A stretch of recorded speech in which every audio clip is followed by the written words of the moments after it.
Boa noite a todos. Quinta-feira, 1º de abril, Brasília. Aqui à minha esquerda aqui, Elisângela, nossa intérprete de Libras.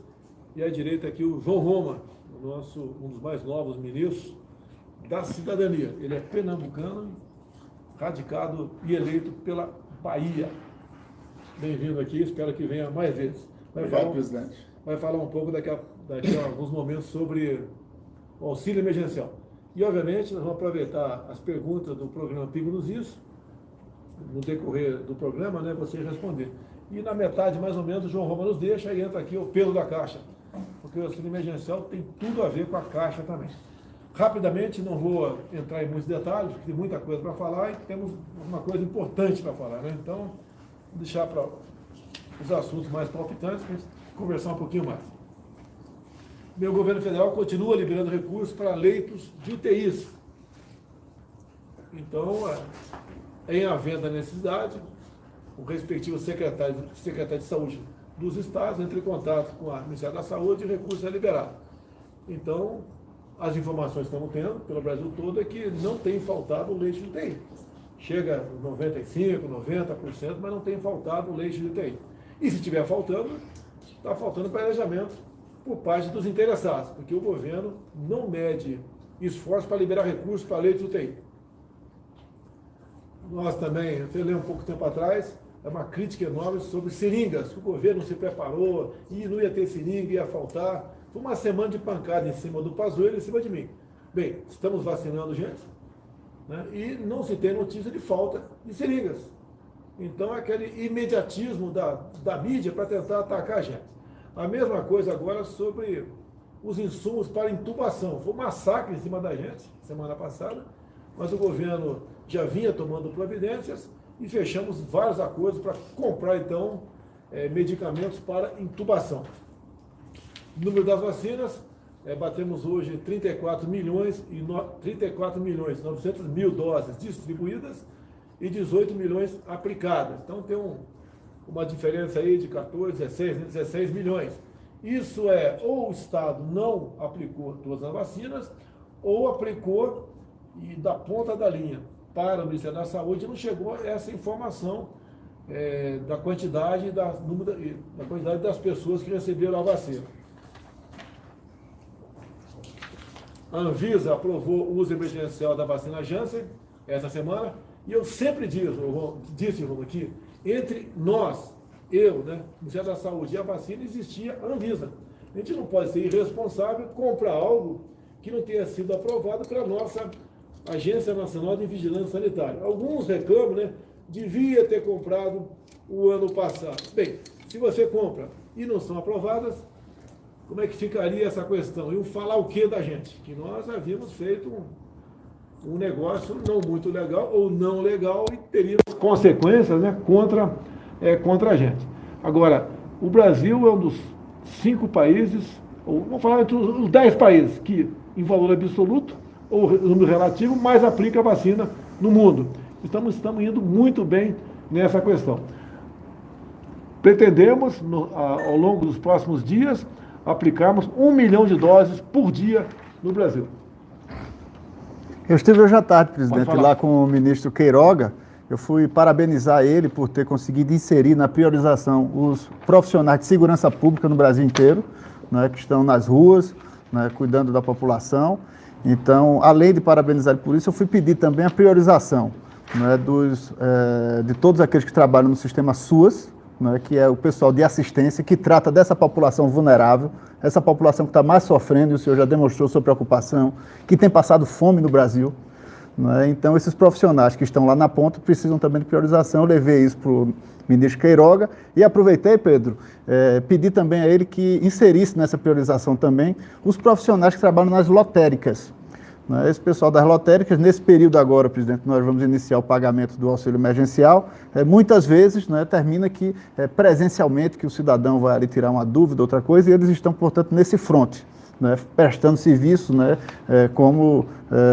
para a gente conseguir superar essa pandemia. Então, estive lá com o ministro Queiroga e ele animado, inclusive tratando de melhorar, né, todo esse fluxo para que a nossa tecla agora seja vacinar, vacinar e vacinar. Não basta ver às vezes a minha vontade, ou do Roma, ou do ministro Queiroga, né? Houve muito comentário a semana passada que os presos estavam tendo uma prioridade acima de professores e os profissionais de segurança. Não é apenas eu ligar para lá e falar, faça isso. É complexo, tem lei sobre isso, o preso é tutelado, é fácil você falar, né? Olha, o preso tem que ser o último da lista, mas você vai ter problema sério com a justiça no Brasil, né? Então essas questões são complexas. E o que aconteceu agora? Via nota técnica do Ministério da Saúde, né, está sendo autorizado a vacinação agora do pessoal da segurança pública, tá, como prioritário. Ou seja, já nas próximas remessas de vacina para os estados, como a saúde tem um levantamento do número aproximado de profissionais de segurança, né, irão vacinas então extras para lá, para que seja aplicado então nos profissionais de saúde, bem como no pessoal das Forças Armadas envolvido diretamente na questão da vacinação. Então aquele pessoal nosso, né, que trata o transporte de paciente, o resgate e atendimento pré-hospitalar, as várias ações sobre Covid, as ações de vigilância das medidas de distanciamento social, o pessoal que vacina indígena. Então não é tão fácil como alguns acham que pode ser essa questão. Obviamente, do que depender da minha vontade, da tua também, o pessoal da segurança pública, professores, estarem à frente dos encarcerados. Já está resolvido aqui a questão do pessoal de segurança. Bem, muita coisa sendo estudada no mundo sobre remédio para a Covid, né? Quando eu falei ano passado sobre isso, João Roma, remédio para a Covid, para variar eu apanho tudo que eu falo. Depois acaba acontecendo, por coincidência, e estamos certos. Então tem algo novo que não está chegando no mercado, né, mas está chegando aí, já chegou junto à Anvisa, a proxalutamida. Tá? É um medicamento que é desenvolvido juntamente com os Estados Unidos, não é só nosso não, tá? É juntamente com os pesquisadores americanos, de modo que tenhamos então um remédio, mais cedo ou mais tarde, temos um remédio eficaz para combater aí a Covid. Rapidamente, hoje é 1º de abril, né, João? 1º de abril. Aniversário da minha mãe, presidente. Então, separa a gracinha aqui. Separa a dona Graça aí, tá certo? Eu quero cumprimentar com as honrosas exceções os repórteres, né, jornalistas da Folha de São Paulo, do Estadão, do Globo, da Istoé, da Época, do Antagonista, pelo dia de vocês, dia da mentira.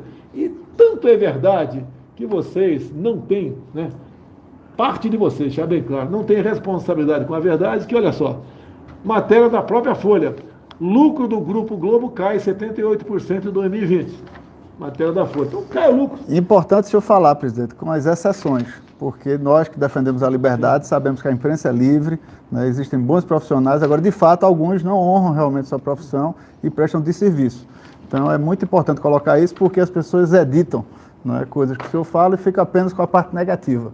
Então é bom ressaltar esse ponto aí, pois nós aqui defendemos sim a liberdade, defendemos esses profissionais que tanto zelam, né, com essas exceções que de fato desonram, né, nessa sua caminhada. Nós falamos, foi ontem ou antes de ontem, a questão do auxílio emergencial? Ontem. Foi ontem? Ontem. Então eu tirei a máscara para falar. O senhor anunciou. Que deu grande parte da mídia, sem máscara, anuncia, o tempo todo assim. Vira um pouquinho o disco, já cansou de falar sem máscara. Eu já peguei o vírus, já pegou também. Tá uma discussão agora que eu vou me vacinar ou não vou me vacinar. Eu vou decidir. O que eu acho, né? Eu já contraí o vírus. Eu acho que deve acontecer, depois que o último brasileiro for vacinado, estiver sobrando uma vacina, daí eu vou decidir se vacina ou não. Esse é o exemplo que um chefe tem que dar, igual no quartel. Temos aqui um colega de artilharia, foi tenente R2 de artilharia do Exército, né? Geralmente o comandante é o último a se servir. Exatamente. Tá? É o que dá exemplo para tudo. Outra coisa, quando se fala em SUS, pessoal, quando se fala aí quantas pessoas tomaram vacina, não tomaram, distribuição, se o seu estado recebeu ou não, se sua cidade recebeu ou não, a questão de distribuição de seringas, agulhas, casos, óbitos, etc. Tem um site aqui, localizasus.saude.gov.br. Você tem tudo lá. Então você pode entrar, e se inteirar do que está acontecendo no tocante a Covid e vacina. Jogo rápido, né? É uma política nossa, desde quando eu era deputado, a questão de como deve ser o tratamento para os nossos irmãos índios no Brasil. Todo mundo sabe que hoje em dia temos demarcado o equivalente a 14% do nosso território nacional como reserva indígena. Isso equivale, João, a uma área maior que a região sudeste, que você pega São Paulo, Minas, Rio e Espírito Santo, uma tremenda numa área. E temos menos de 1 milhão de índios no Brasil, ou aproximadamente 1 milhão de índios no Brasil. Então, um exemplo que está acontecendo aqui. Índios parecis de Mato Grosso, eles plantam, né? Eles, inclusive, plantam atualmente 18 mil hectares de soja. Isso equivale a menos de 2% o tamanho do seu território. Então, na medida do possível, né, a FUNAI, que está muito bem representada, tendo à frente o delegado da Polícia Federal Xavier, tratando desses assuntos e cada vez mais integrando o índio à sociedade. O índio, como é um ser humano, como outro qualquer, ele quer a sua independência. Ele quer fazer dentro da sua terra o que um fazendeiro do lado faz. E no que depender de nós? Depende de um projeto que está no Congresso Nacional. Se ele quiser garimpar, ele vai garimpar. Quiser fazer com que possa ser construída uma hidrelétrica, irrigar, plantar, fazer tudo lá dentro. Essa é a liberdade que estamos dando para o índio. O índio não pode continuar sendo a vida toda, né, escravizado na mão de governantes. Tutelado pelo Estado, né? Tutelado pelo Estado. Sendo... Bem, a semana passada, né, na quinta-feira, semana passada, quinta e sexta, chegou ali alguns caminhões chegaram de São Paulo com alimentos para a cidade de Aparecida. Houve um apelo do prefeito, que o pessoal estava com dificuldades enormes, que Aparecida é uma cidade que vive dos romeiros, do pessoal que vai lá visitar Aparecida. Isso aí foi a zero, tendo em vista aos decretos do governador de São Paulo, né, fechando tudo de forma indiscriminada. Então, Aparecida terminou a cidade, houve um socorro junto ao CEAGESP, junto também à primeira-dama, ao seu programa Pátria Voluntária. Até ela pediu, já que o aniversário dela foi dia 22 de março, né, semana passada, ela pediu... Eu citei isso, ela pediu, em vez de qualquer presente, que recebesse cesta básica. Sim. Então, isso foi um grande exemplo. Você teve lá também? Isso, presidente, eu recebi o prefeito, Periquito, o nome do prefeito, né, ele esteve aqui em Brasília, né, eu estava com a deputada Renata, e não tinha agendado lá no Ministério da Cidadania, mesmo assim eu recebi, o prefeito emocionou-se, citou isso, inclusive, em alguns programas que participou, o general Heleno, inclusive, compartilhou isso no grupo dos ministros, e nós viabilizamos algumas cestas básicas pelo Ministério da Cidadania. E, juntamente com o ato da primeira-dama, nós criamos, então, um movimento Brasil Fraterno, onde nós estamos engajando aí com uma série de outras entidades, como muitos, inclusive, do Sistema S, e a primeira-dama foi lá, né, em Aparecida na última sexta-feira, presidente, junto, né, com algumas ações, como o Coronel Melo na CEAGESP, né, e um movimento que está se replicando em vários outros locais do Brasil, melhorando essa logística, porque a população está passando fome. Em Aparecida, por exemplo, presidente, as pessoas não podem, os hotéis todos vazios, né, muitos já fecharam, as pessoas desempregadas, certo? Sem ter como ganhar o pão. Então, é uma questão realmente que está afetando a dignidade dessas pessoas.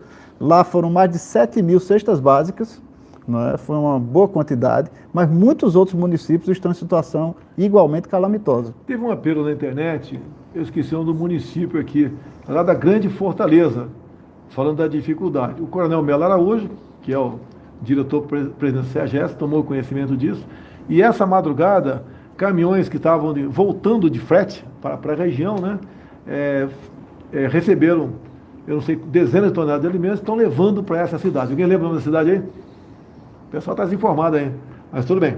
Então, parabéns aí ao Coronel Melo Araújo, aos permissionários do CEAGESP, aos permissionários e a primeira-dama, em nome do programa Pátria Voluntária.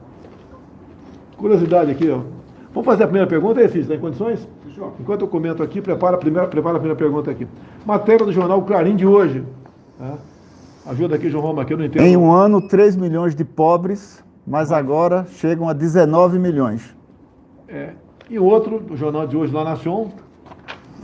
A pobreza subiu a 42% em 2020 e já afeta 19 milhões de argentinos. Então, o jornal é da Argentina, dizendo que aumentou o número de pobres em função das medidas restritivas de lockdown e confinamento.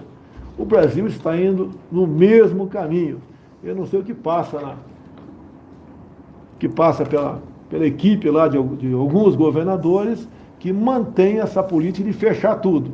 A política de fechar, que começou em março, abril do ano passado, qual era a intenção da mesma? Né? Achatar a curva de contaminação, né? O pessoal muita gente já esqueceu essa questão de achatar a curva de contaminação, para que os hospitais se preparassem com leitos, UTI, respiradores, etc. Dinheiro foi para estados e municípios, muito dinheiro, bilhões de reais, e nós sabemos que alguns, né, ou muitos governadores e prefeitos usaram esse recurso para pagar folha atrasada, botar suas contas em dia. E não deram a devida atenção para a saúde. Então, no momento, quando você vê aí, ó, em especial aquela grande TV, conhecida como TV funerária também, o tempo todo só quer saber de mortes. Não fala em número de curados, o tempo todo número de mortes. E falando aqui, como é que está a capacidade de UTIs nos seus respectivos estados. Está com 90%, está com 95%, e em função disso, justifica para eles medidas de isolamento. No meu entender, está equivocado. No meu entender, o senhor pode ser diferente. Até porque, presidente, uma coisa é isolamento, outra coisa é distanciamento. Evitar aglomerações, como nós fazemos, por exemplo, no pagamento do auxílio emergencial, pedindo que as pessoas não vão diretamente às agências da Caixa. É uma conduta, né, usar máscara, álcool em gel, é uma conduta necessária, mas isolamento, impedir que pais e mães de famílias, que muitas vezes estão em situação precária, morando embaixo de uma brasilite, não possam conseguir o sustento dos seus filhos, é uma coisa bem diferente. Então, o conjunto dos estados e municípios, de acordo com o Banco Central, obteve um superávit primário, o ano passado, de 38 bilhões de reais. Eu fiz a minha parte, o governo federal, com a sua equipe econômica, nós fizemos a nossa parte. Mortes, infelizmente, estão acontecendo. Mesmo que os prefeitos e governadores tivessem tomado as melhores medidas do mundo, nós sabemos que mortes ocorreriam. Agora, alguns culpar o governo federal pelas mortes, isso aí não é nada mais, nada menos do que má fé. Cid, a primeira pergunta é essa. Boa noite, presidente. Boa noite, ministro. Ministro, um banco demitiu cerca de 20 funcionários que continuaram recebendo o auxílio emergencial, embora tivessem garantido o salário. Isso aconteceu em outras empresas? O Ministério tem um levantamento completo desses casos ou não?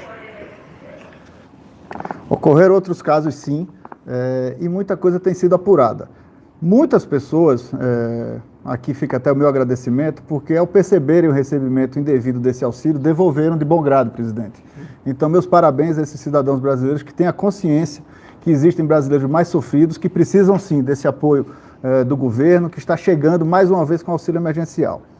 Por outro lado, aqueles que não devolveram, né, muitos estão sendo identificados. Já no imposto de renda desse ano, quando se preenche o imposto de renda e se detecta isso, já aparece lá uma guia de recolhimento para a conta única da União. Além disso, muitas operações da Polícia Federal estão sendo desencadeadas, já foram noticiadas em vários estados, quadrilhas, inclusive, especializadas na utilização, né, de capturar esses dados de forma eletrônica e pegar, né, colocar a mão no recurso federal que é destinado para essa população de vulneráveis, de brasileiros que realmente precisam de ajuda. Então, é um crime nefasto, né, que precisa ser combatido, e gostaria de fazer um apelo a todo aquele que, de fato, tenha recebido indevidamente esses recursos, que, de fato, tenha, não é, consciência e faça, né, de forma espontânea a devolução desses recursos. Ô, João, eu conversei há poucos dias com o Wagner Rosário, que é o ministro da CGU, Controladoria Geral da União, e ele me disse que todas as profissões tem gente que sacou auxílio emergencial. Todas, praticamente sem exceção. A minha, a tua, Augusto Nunes, está certo? Foi um negócio realmente inacreditável. Mas a execução do auxílio emergencial no último ano, presidente, que executou 294 bilhões de reais, isso significa mais de 10 anos do Bolsa Família em apenas 9 meses, gerou também, né, para o Estado brasileiro uma gama muito grande de informações. E com essas informações, que são mais de 200 fontes de dados diferentes, nós conseguimos fazer cruzamentos, e com isso eu tenho certeza que nessa rodada do auxílio, né, teremos mais eficácia na destinação desses recursos. Aí nós agradecemos a participação da Dataprev, Dataprev, Caixa Econômica Federal, Canuto, Caixa Econômica Federal, todos os órgãos envolvidos, servidores e colaboradores que se dedicaram muito, é uma grande façanha, né? O Brasil certamente foi o país que conseguiu ter mais eficácia nesse programa no período de pandemia, né? Outros países, inclusive, que dispõem de muita tecnologia, não conseguiram, né, fazer chegar a uma gama tão grande, né, da nossa população o auxílio de forma efetiva, como o auxílio, né, que o governo federal conseguiu fazer chegar aos brasileiros. Levantamos aqui para onde está indo, então, dezenas de toneladas de cestas básicas que foram arrecadadas lá, que foram conseguidas lá na CEAGESP em São Paulo, bem como junto ao programa aí Pátria Voluntária, né? Tá.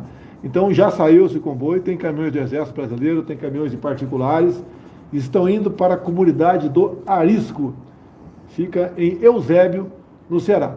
A distância aproximadamente 3.000 quilômetros, bastante longo. Isso leva o quê? Uns 3, 4 dias de viagem?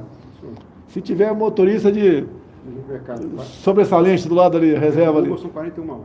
41 horas direto? Direto, sem parar. Cid, prepara outra pergunta assim.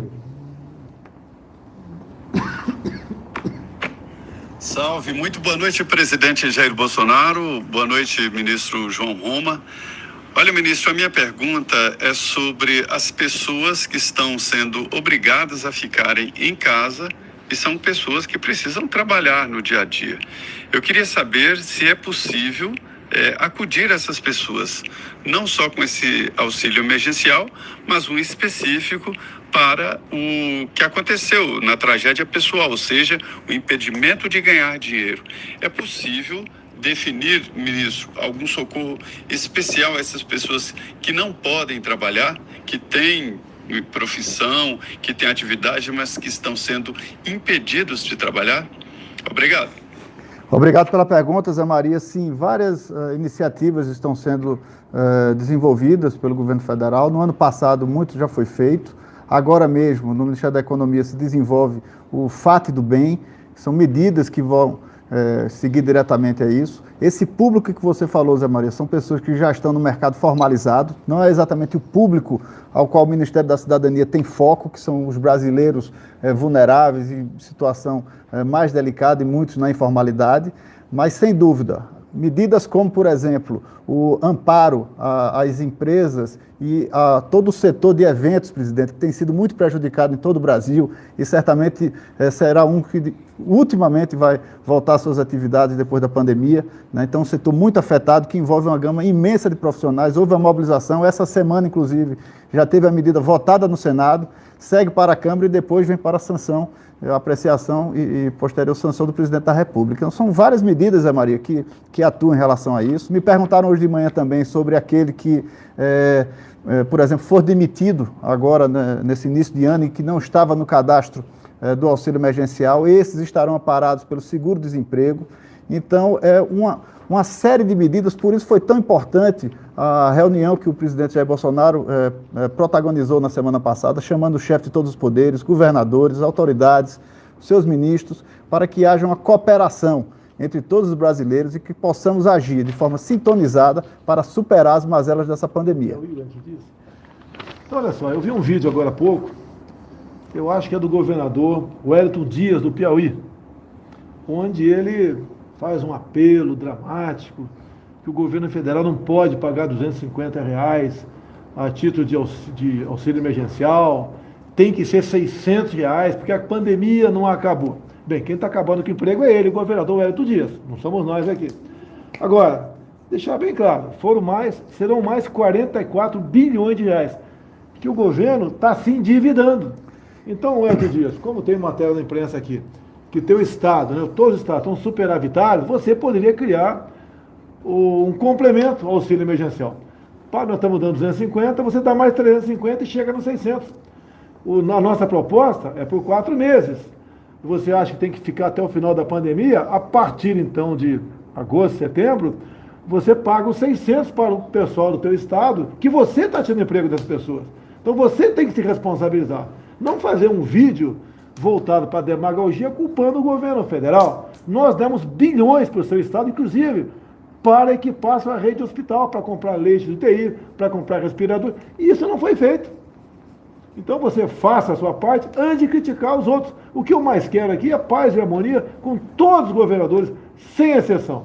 Agora, essa forma barata de fazer política, isso aí não faz bem para a nossa democracia. Então, lembrando também, presidente, que esses 44 bilhões de reais foram avalizados, né, e pactuados com o Congresso Nacional.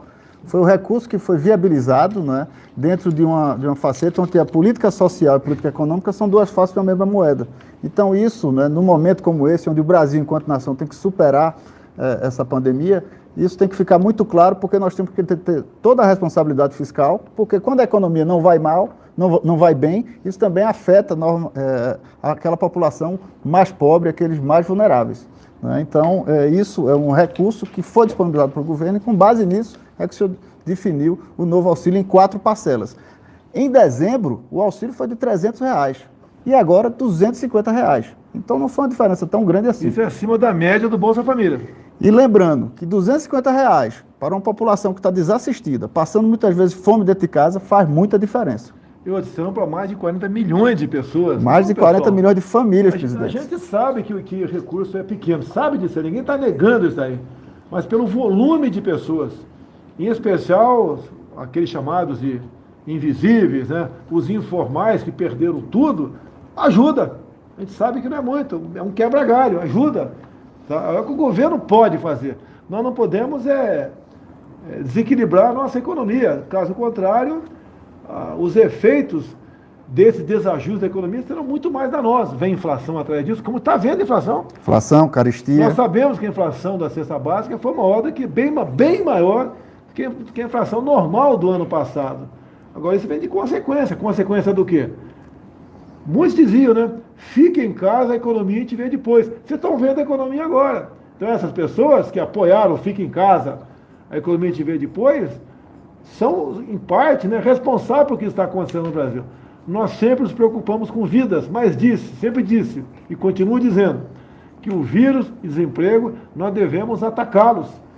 Porque, como mostrei aqui no Jornal da Argentina, a miséria subiu 42% na Argentina. E lá continua fechado. É um dos países que mais morre gente por milhões de habitantes. É sinal que a política do lockdown, a política do fica em casa, de toque de recolher, de confisco, da possibilidade de confisco de propriedade privada, como o estado do Nordeste. É um absurdo isso aí. Alguns governadores, alguns prefeitos, estão baixando decretos que têm poderes mais restritivos que o estado de sítio. E olha que o estado de sítio, você é parlamentar sabe disso, eu baixo o decreto, mas só entra em vigor depois do Congresso dizer sim. Enquanto o Congresso não se manifestar, não vale o estado de sítio. E hoje em dia, qualquer governador, qualquer prefeito, tem os responsáveis, mas tem aqueles que abusam. Baixa o decreto que se explode o mundo. Como, por exemplo, entram nos direitos e garantias fundamentais. Está na Constituição a questão de templos religiosos. Não interessa a igreja evangélica ou se é católica.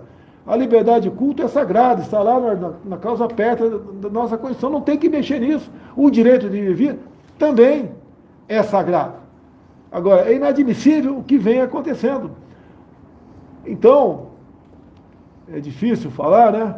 Mas a gente espera que o Supremo Tribunal Federal reveja certas decisões. Todos nós podemos errar, nos equivocar. Eu já errei o voto meu, você deve ter errado o voto teu, depois que você votou, se arrependeu. Isso acontece.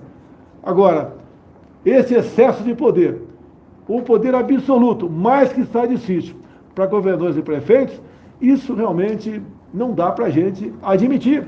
A gente vê cenas lamentáveis, né, de agentes de segurança, guardas municipais, batendo, dando soco na cara de trabalhador, algemando o trabalhador que está empurrando uma carrocinha de verdura. Isso é um crime que está acontecendo. Agora, isso vai ter um limite um dia. Não pode continuar acontecendo essas coisas e nós assistimos passivamente isso aí. Agora, realmente, esses superpoderes não é possível. Decretos mais restritivos que até mesmo o estado de defesa ou o estado de sítio em nosso país. Presidente, posso falar ainda sobre auxílio? Sim. O auxílio emergencial será no valor de R$250, com 2 exceções. Família de uma pessoa só receberá R$150 e as mulheres chefes de família receberão R$375. Serão 4 parcelas, tendo início o pagamento agora no dia 6 de abril. E gostaria de fazer um apelo a todos, inclusive que comuniquem a outras pessoas, que não precisam ir à agência da Caixa Econômica, né? Já se sabe como esse pagamento é efetuado. No ano passado já foram 9 parcelas pagas. A Caixa Econômica, através do aplicativo Caixa Tem, já tem o know-how de fazer esse pagamento chegar, então nós pedimos para que não faça essa movimentação, para evitar aglomeração e para que a gente junto possa minimizar o sofrimento do nosso povo, presidente. Mais uma vez, o senhor chegando junto daquela população que mais precisa, né, o seu governo está viabilizando para mais de 40 milhões de famílias brasileiras um alento para que consiga minimizar esse sofrimento durante a pandemia. Quero dar uma sugestão, né, para quem quiser, obviamente, né? Algum chefe de executivo pelo Brasil. Faça como eu sempre fiz. Há 2 semanas, eu fui na comunidade Chaparral, em Brasília. Entrei na casa de 4 pessoas. Pedi, solicitei, posso ver a tua geladeira? Posso ver o que tem aí dentro? E fui ver. Você deve fazer a mesma coisa. Perguntar, você não está em casa há quanto tempo? Você fazia o quê? Qual é o teu ganho atualmente? Então cair para trás. É uma massa enorme de pessoas que a geladeira está vazia. Não tem mais o que comer, estão vivendo de favores, estão vivendo de uma coisa só, o dia só comendo arroz, ou só comendo milho, ou uma polenta, o dia café, almoço e janta, polenta, é isso que está acontecendo. Há um sentimento cada vez maior de revolta junto dessas pessoas. Repito aqui, eu temo por problemas sociais graves no Brasil. E como é que você vai combater isso? Eu quero repetir aqui. O meu exército brasileiro não vai às ruas para agir contra o povo ou para fazer cumprir decretos de governadores e prefeitos. Não vai. O meu exército, enquanto eu for presidente, não vai. O que estão esperando acontecer? Então o pessoal marca, até o dia 5 vai ao lockdown. De repente chega dia 5 prorroga mais uma semana. Agora, o pessoal quando perde um emprego, dificilmente arranja de novo. Quando ele fecha uma empresa, é quase impossível abri-la novamente. Você pode ver uma coisa esquisita, né? Nós criamos, o Brasil, não foi nós, né? Foi criado 400 mil novos empregos agora em fevereiro. E a massa de empregado aumentou assustadoramente. Por que isso? É o critério do IBGE. Essas pessoas, quase 40 milhões de informais, como eles não procuravam emprego, eles eram tidos pelo IBGE como empregado. Como eles não puderam mais vender churrasquinho de gato, vender um biscoito na praia, água mineral, guardar um carro, água mineral, seja o que for, ele foi atrás de emprego. Quando ele vai atrás de emprego, ele passa a ser um desempregado para o IBGE. Então a metodologia, no meu entender, ela tem que ser revista, né?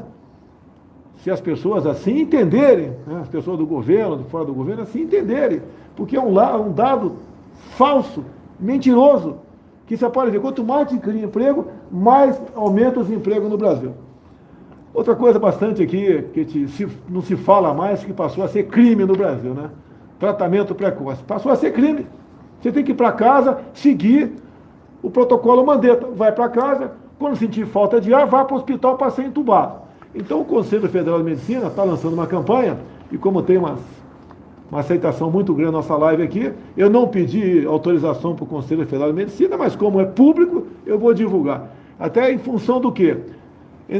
De um vídeo do médico brasileiro, tá, que receitou para uma pessoa que estava com sintomas de Covid, dipirona e paracetamol. Daí o paciente falou, doutor, eu quero tomar HCK, né, para não falar o nome aqui, porque vão bloquear minha página toda aqui.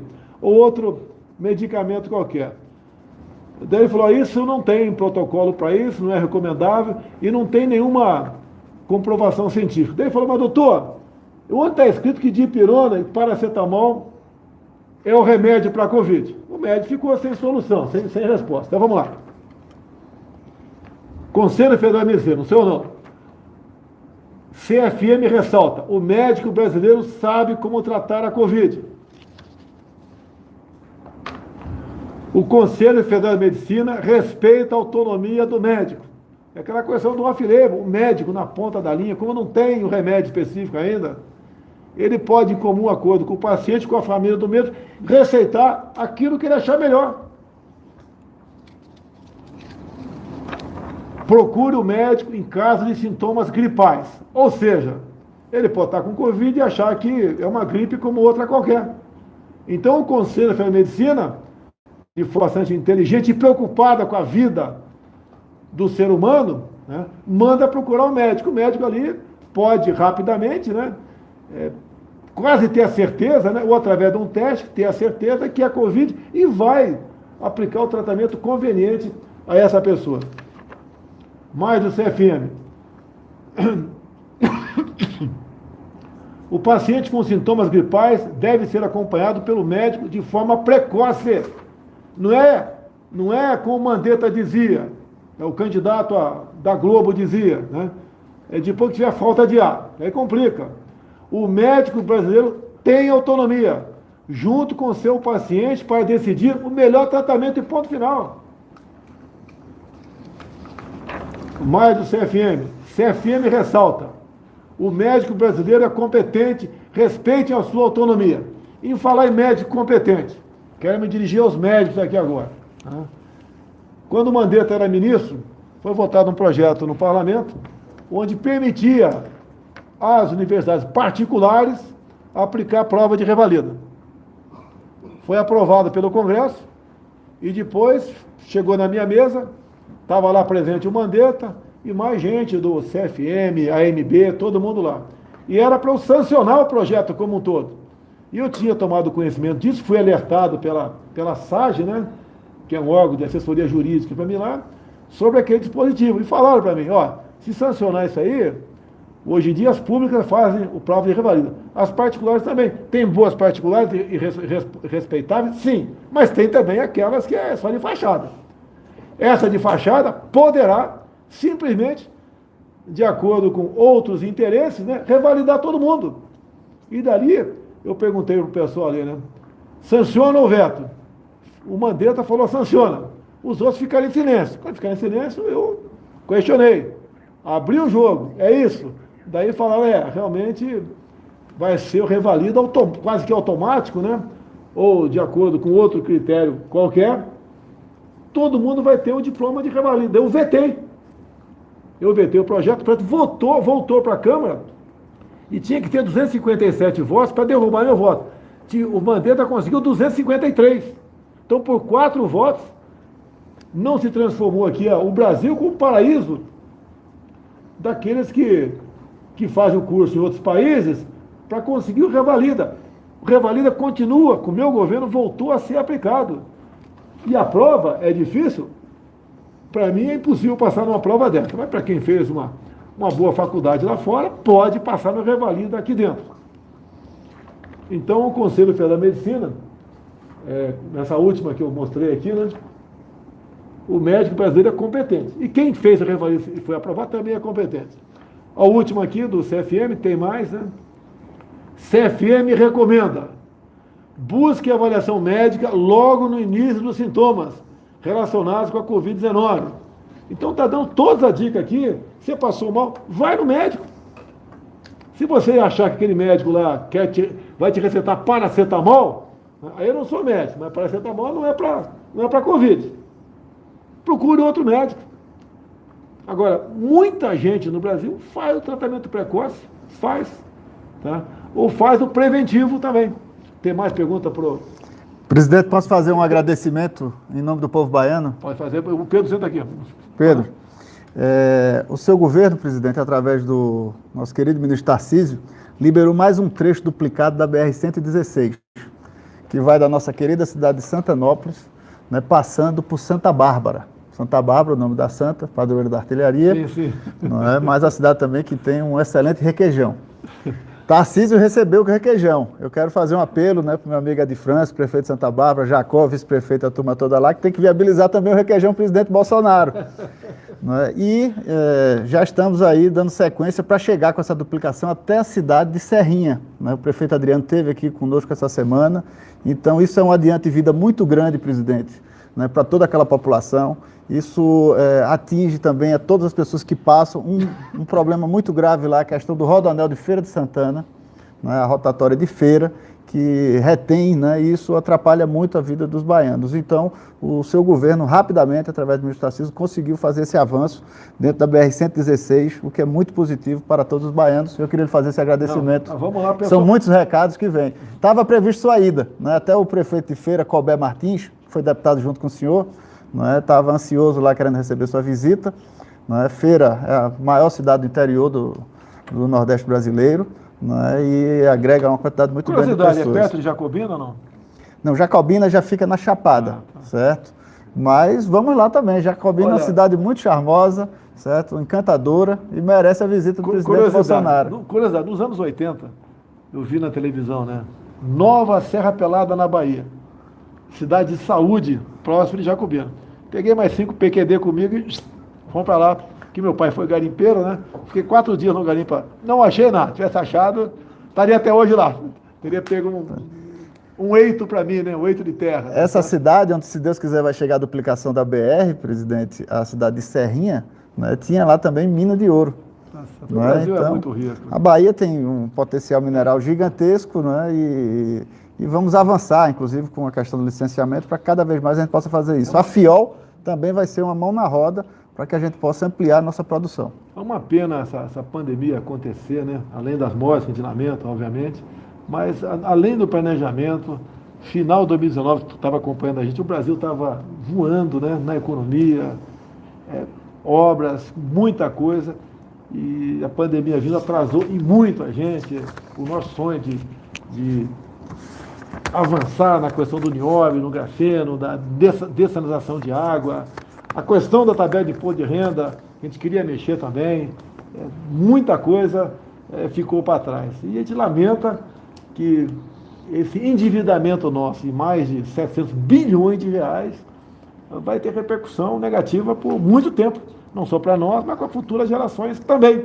Então a gente condena os ataques baratos de algum, né, criticando o valor do auxílio emergencial, e ele, sendo governador, podia fazer a mesma coisa que eu, e divide o seu estado, né, e paga o auxílio emergencial. O Brasil vai vencer, presidente, e Deus abençoe o Brasil, e vamos dedicar todo o nosso trabalho, todo o nosso talento, porque a nossa população merece, sim, ser bem dirigida, e nós temos muito que avançar. Então vamos vencer essa pandemia, vamos vacinar a população, e todos vão se orgulhar muito ainda do governo Bolsonaro. João, obrigado por ter aceitado o convite, né, ser ministro. É um ministério bastante importante o teu, juntamente com o da Damares, né? Fica lá no mesmo prédio. No mesmo prédio, tá certo. Então é complicado. Quinta-feira você podia estar em casa aqui, o feriado, está trabalhando, vai trabalhar com todo. Mas amanhã, se Deus quiser, eu estou lá no interior da Bahia com Roberta, Joãozinho e Clarice, presidente. Mas não tem, toda hora tem um telefone, tem alguma coisa para a gente discutir um assunto. Muito obrigado, então, João Roma. Até obrigado, a próxima, se Deus quiser. Um abraço. Senta agora aqui o Pedro Guimarães, presidente da Caixa Econômica Federal. Enquanto ele senta aqui, 3 ministros foram trocados durante a semana e 3 aqui foram remanejados. Eu vou falar um pouquinho apenas do Ministério da Defesa, onde houve uma especulação enorme da mídia, né? Está politizando, quer fazer isso, quer fazer aquilo. Curiosidade, quem era e quem é o atual ministro da Defesa? Ambos são generais de exército, do último posto da carreira, generais de 4 estrelas. Que, obviamente, vocês sabem que o militar da ativa não pode sequer estar afiliado a qualquer partido político. Agora, eu estou politizando, colocando generais do último posto dentro da defesa? E quem acha que sim, eu vou responder aqui. No passado, a Dilma Rousseff botou o Jacques Wagner, ex-governador da Bahia, do PT, para ser ministro da Defesa. Isso é politizar? Ou eu que estou politizando? E ele colocou lá na Secretaria-Geral da Defesa a senhora Eva Chavon, casada com 02 do MST, a vida pregressa dela pela CUT, tá, okay? E ela era conhecida como Dilma da Bahia. Estava politizando a defesa ou era eu que estava politizando? Depois também tivemos aqui o senhor Aldo Rebelo, do Partido Comunista do Brasil. Então alguém do PCdoB à frente do Ministério da Defesa. A imprensa criticou? Não. Tem 4 3 ou 4 generais da reserva, lamentavelmente, já trabalharam comigo, né? São as pessoas que a imprensa dá um espaço especial para tecer comentários sobre isso daí. Agora, quando essas pessoas lá atrás foram alçadas na situação de cargos importantes, ou ministério, pessoas integrantes do PT, do PCdoB, do PDT, não falavam nada. Agora, no meu governo, vem um cara de mal, né? Um deles, inclusive, já foi cogitado por Lula para ser vice dele.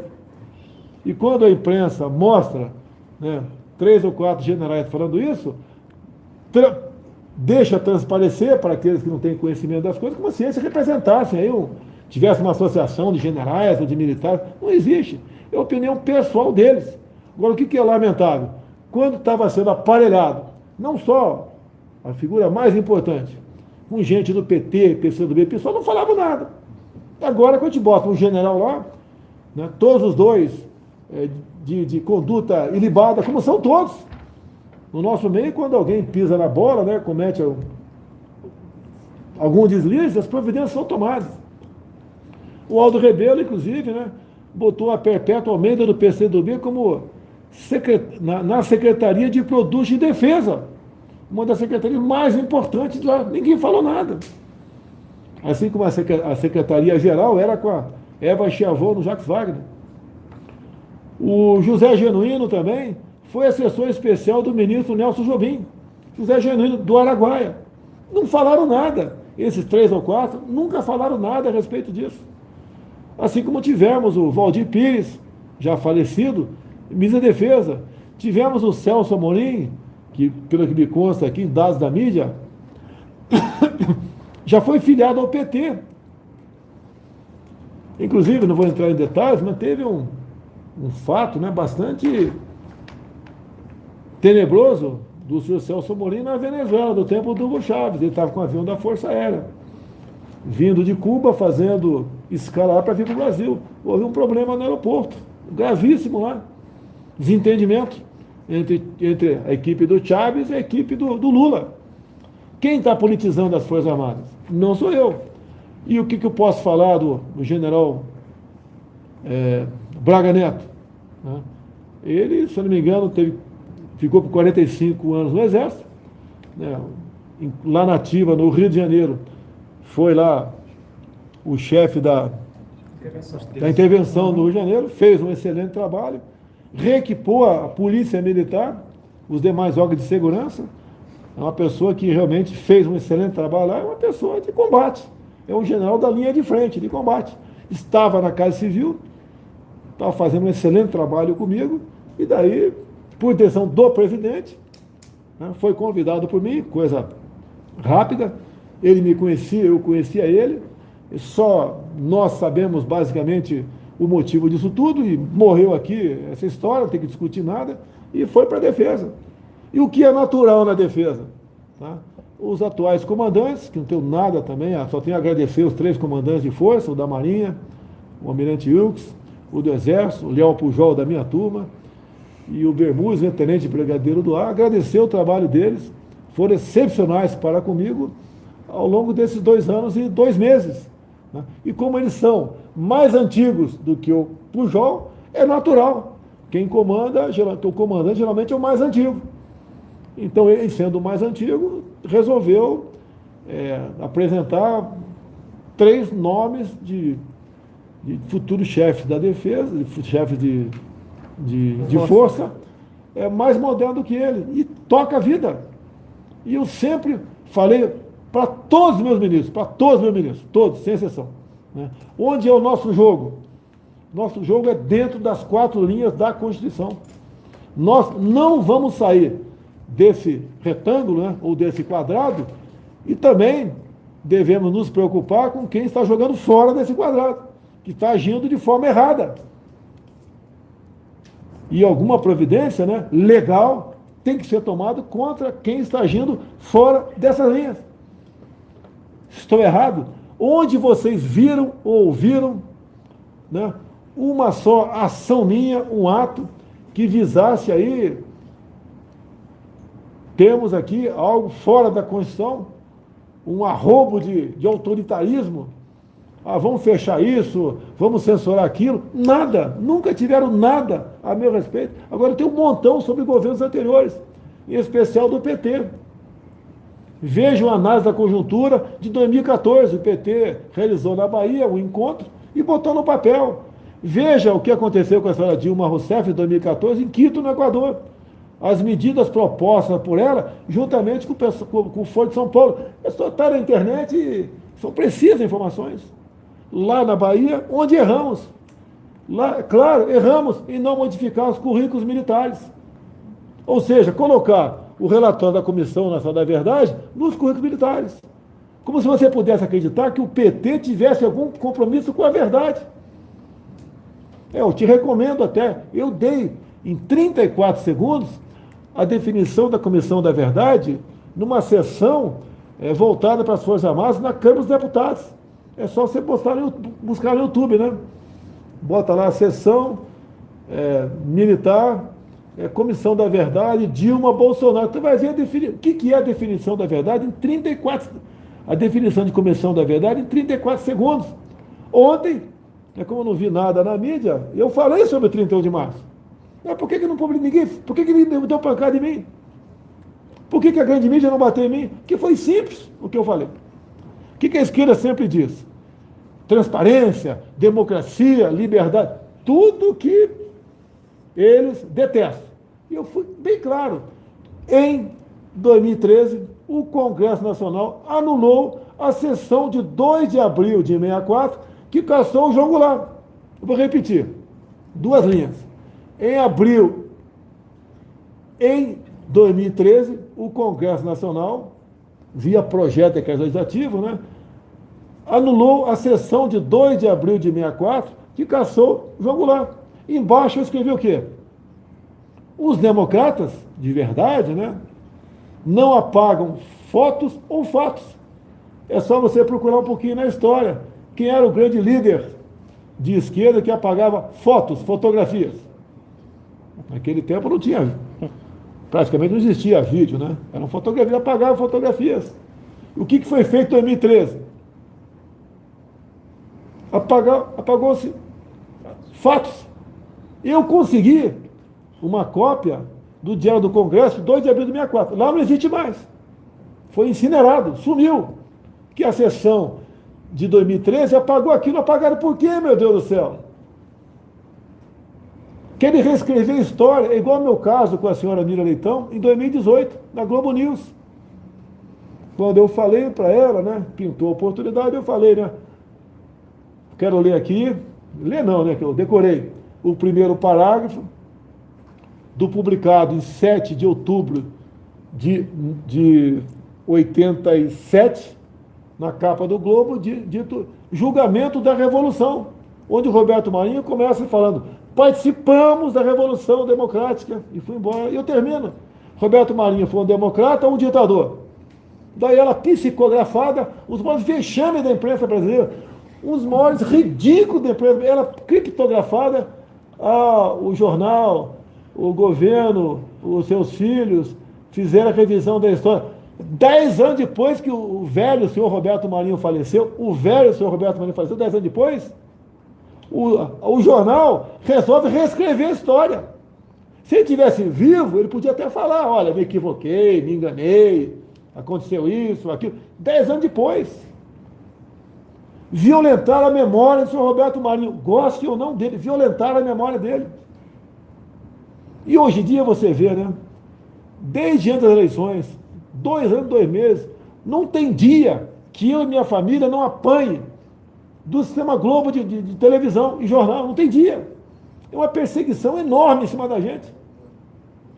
Agora, não falam sobre o doleiro Teca Duran? Me ajuda aí.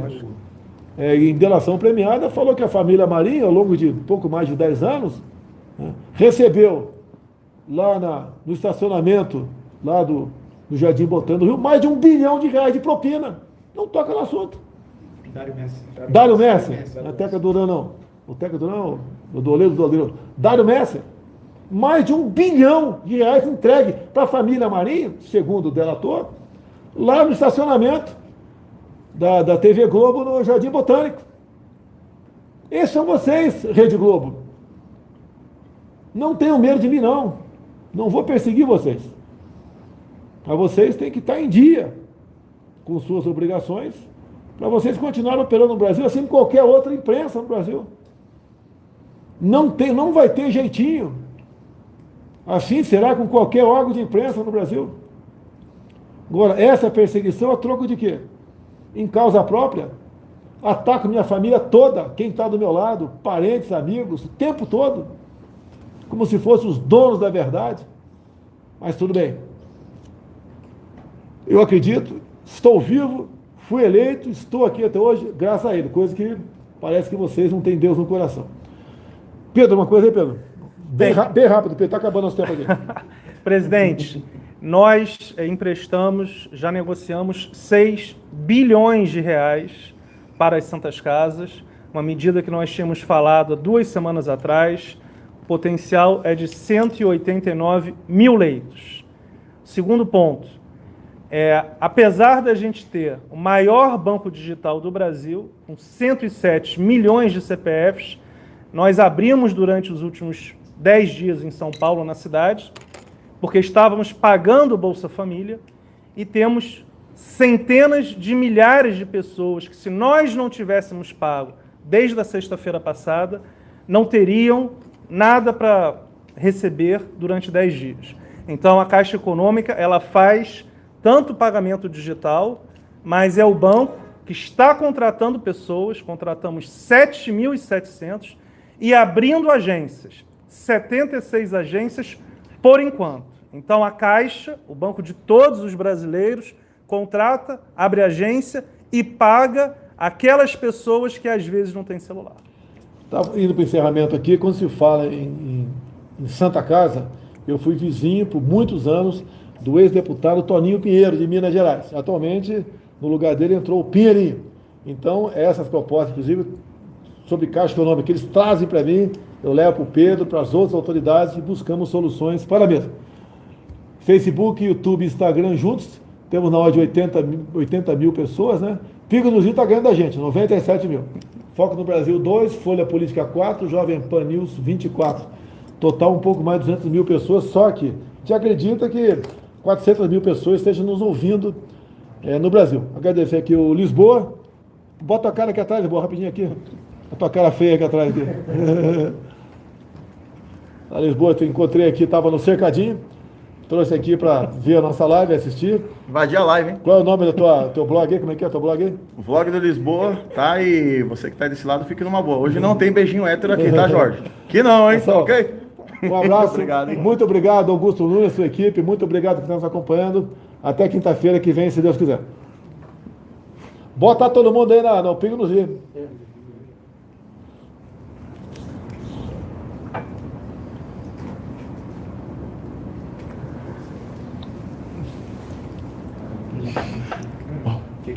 Bota na TV.